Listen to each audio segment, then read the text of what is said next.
सबसे पहले तो जो डेरा सच्चा सौदा प्रमुख गुरमीत राम रहीम ने पैरोल याचिका मूव की है, उसमें जो ग्राउंड लिया गया है खेती का ग्राउंड, वो ग्राउंड ही गलत है। क्योंकि इससे पहले हमारे जो यहाँ रेवेन्यू ऑफिसर हैं उनका रिपोर्ट आ चुकी है, जिसमें उन्होंने ये कहा है कि डेरा प्रमुख गुरमीत राम रहीम जो है वो ना काश्तकार है ना ज़मीन का मालिक है, डेरा के ट्रस्ट की ज़मीन है।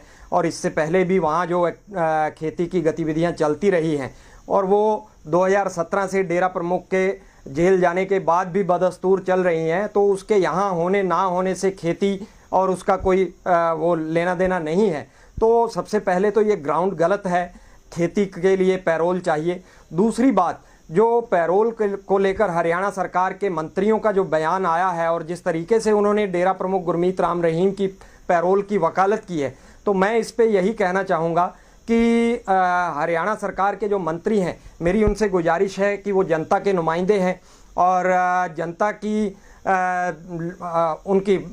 की लॉ एंड ऑर्डर की और इन सारी चीज़ों का उनको देखना चाहिए, उनको ख्याल रखना चाहिए।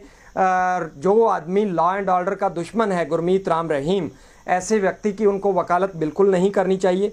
क्योंकि 25 अगस्त 2017 को जब डेरा प्रमुख गुरमीत राम रहीम के खिलाफ फैसला आया और उस दिन जिस तरीके से हरियाणा पंजाब के अंदर पूरी हिंसा फैली और पूरा हरियाणा पंजाब जो है वो तहस नहस करने के आदेश दिए गुरमीत राम रहीम ने, जब बाद में एसआईटी की जांच में इस सारी साजिश का खुलासा हुआ तो पता चला कि किस तरीके से गुरमीत राम रहीम के इशारे पर यह सब हो रहा था। और उसमें पंचकुला के अंदर 38 लोग मारे गए, आर्मी बुलानी पड़ी, पैरामिलिट्री फोर्सेस बुलानी पड़ी, हरियाणा सरकार के हाथ पांव फूल चुके थे, लॉ एंड ऑर्डर मेंटेन नहीं हो पा रहा था और अल्टीमेटली आर्मी को गोली चलानी पड़ी और 40 लोग जो है वो मारे गए। और उन 40 मौतों का जिम्मेवार कौन है? मेरा ये मानना है कि गुरमीत राम रहीम जो है वो इन मौतों का जिम्मेवार है।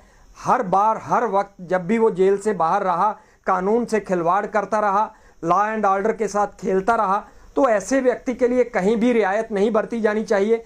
मेरी गुजारिश है हरियाणा सरकार और माननीय मुख्यमंत्री मनोहर लाल से कि वे इसमें इंटरवीन करें और पॉजिटिवली सोचकर ऐसे व्यक्ति जो हमेशा लॉ एंड ऑर्डर का दुश्मन रहा है उसकी सही जगह जेल की सलाखों के पीछे है। माना कि पैरोल एक आम आदमी, आम कैदी का हक है, वो मांग सकता है, लेकिन पैरोल देना ना देना ये प्रशासन के प्रशासनिक अधिकारियों के क्षेत्राधिकार में आता है।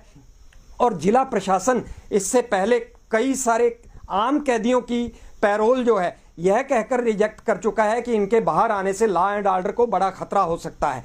तो गुरमीत राम रहीम जैसा संगीन अपराधी जिसने आज तक हर तरह का गुनाह किया और अपनी सल्तनत के बूते हर चीज़ को, कानून को उसने ठेंगे पर रखा, ऐसे व्यक्ति को किसी भी तरीके से रियायत नहीं दी जानी चाहिए। और ख़ासकर तब जब 2017 25 अगस्त के दिन जो हिंसा हुई, उसके जो जिम्मेवार डेरा मैनेजमेंट के लोग थे, उनमें से आधे आज भी पुलिस के प्रोक्लेम ऑफेंडर हैं।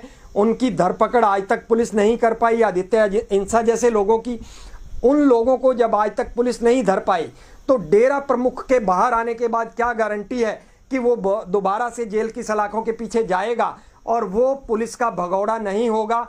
इस बात की क्या गारंटी है? और इस बात की क्या गारंटी है कि 25 अगस्त 2017 जैसा हालात दोबारा नहीं बनेंगे? तो मेरा ये मानना है कि हमारे जैसे जो पीड़ित लोग हैं, जिनकी जान को जोखिम है, और आम जनता जैसे सिरसा और पंचकुला के लोग 25 अगस्त के दिन जिस तरीके से बिल्कुल बारूद पर बैठे थे, उनको ये लग रहा था कि पता नहीं कब शहर फूंक दिया जाएगा। ऐसे लोगों के हितों की रक्षा के लिए सरकार को कदम उठाना चाहिए, ना कि एक अपराधी, एक बलात्कारी, एक हत्यारे की वकालत करनी चाहिए। पहली बात तो मुझे ये लगता है कि हरियाणा सरकार और प्रशासन जो है वो पॉजिटिवली सोचेगा इस बारे में, और यदि इस तरह का कोई स्टेप उठाया जाता है, इसको पैरोल दी जाती है गुरमीत राम रहीम को, तो हम लोग बिल्कुल स्ट्रिक्टली इसको अपोज करेंगे और इसके लिए हम अदालत का दरवाज़ा खटखटाएंगे। बिल्कुल लगातार जो है एक आपराधिक गतिविधियों में संलिप्त रहे व्यक्ति, जिसने हमारे पिता का कत्ल सिर्फ इस बात के लिए करवाया कि उन्होंने अपनी कलम चलाई थी, उसकी सच्चाई उजागर करने के लिए। वो एक कलमकार थे, वो एक पत्रकार थे। उनका गुनाह सिर्फ इतना था कि उन्होंने एक सच्चाई को पब्लिश किया अपने अखबार के ज़रिए, और इसी के चलते उनकी हत्या करवा दी गई, गुनाह साबित हो चुका है। गुरमीत राम रहीम को उसके गुनाह के लिए उम्र कैद की सज़ा सुनाई जा चुकी है। तो बिल्कुल उसके बाहर आने से मुझे, मेरे पूरे परिवार और सारे के सारे जो पीड़ित हैं इन मामलों के, उन सभी को खतरा है, उनकी जान को जोखिम है। और ख़ासकर 2 मामले अभी अंडर ट्रायल हैं, जिसमें नपुंसक बनाए जाने का मामला, डेरा प्रमुख के सलाखों के पीछे जाने से पहले उस मामले में कंप्लेनेंट को छोड़कर सीबीआई के लिए कोई गवाह नहीं बन रहा था। लेकिन जैसे ही इसको सलाखों के पीछे धकेला गया तो बहुत से विक्टिम जो थे वो सामने आए और उन्होंने अपनी गवाही दर्ज करवाई। तो ऐसे लोगों के लिए खतरा होगा। जैसे ही गुरमीत राम रहीम बाहर आएगा तो उन लोगों के लिए हमें ये खतरा है कि उस मामले का ट्रायल